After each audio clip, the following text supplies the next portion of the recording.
উন্নয়ন পরিকল্পনার লক্ষ্যটাই হচ্ছে একটা সেবা, যেমন এই যে পদ্মা সেতু একটা সেবা, কিন্তু আমরা এটা ইনশিওর করব যে এগুলোর সাথে সাথে যাতে মানুষের মানে জীবনযাত্রার উন্নয়ন হয়। চূড়ান্ত ব্যয় এখন দাঁড়িয়েছে 30,770 কোটি টাকা, 70 কোটি 14 লক্ষ টাকা। সর্বশেষ প্রাক্কলিত ব্যয় ছিল 32,608 কোটি 605 কোটি। তো এখন এই যে বললাম যে ব্যয় সংকোচন নীতি এবং এগুলো মানুষ যাতে বিদ্যুৎ পায়, মানুষ যাতে সেবা পায়, যে কোনো সেবা।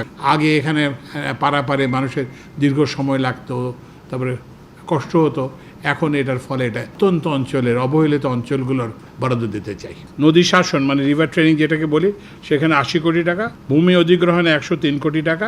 সাশ্রয়কৃত অর্থের পরিমাণ হচ্ছে মূল সেতুতে 530 কোটি টাকা, সংযোগ সড়ক ও সার্ভিস এরিয়াতে 178 কোটি টাকা, পরামর্শক 200 কোটি টাকা, প্রাইস কন্টিনজেন্সি 500 কোটি টাকা, অন্যান্য মোট 1825 কোটি টাকা।